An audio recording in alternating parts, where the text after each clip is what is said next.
আলাইকুম প্রিয় SSC vocational exam 2026 শিক্ষার্থীবৃন্দ, আগামী পরশুদিন তোমাদের ইসলাম শিক্ষা পরীক্ষা। তার জন্য প্রথম অধ্যায় থেকে অর্থাৎ আকাইদ ও নৈতিক জীবন, এই যে প্রথম অধ্যায়টি তোমাদের রয়েছে, সে অধ্যায় থেকে কোন কোন প্রশ্নগুলো আজকে তোমাদের সৃজনশীলের জ্ঞানমূলক হিসাবে পড়া প্রয়োজন।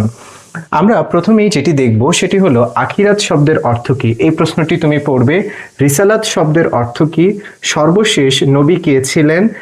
4 নম্বরে পড়বে আর নূর শব্দের অর্থ কি। 5-এ পড়বে আসমানি কিতাব কি। 6-এ পড়বা মিজান কি। 7-এ রিসালাতের দায়িত্ব পালন করেছিলেন কারা, এই প্রশ্নটা পড়বা। 8-এ পড়বা হচ্ছে খাতমুন নাবুয়েত শব্দের অর্থ কি, অর্থাৎ এই প্রশ্নের উত্তরটা তুমি পড়বা।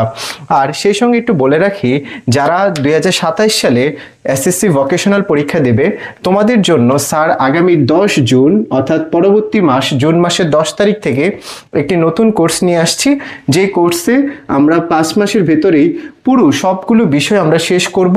ইনশাল্লাহ তোমাদেরকে খুব ভালো একটা সার্ভিস দিতে পারবো। আল্লাহ হাফেজ।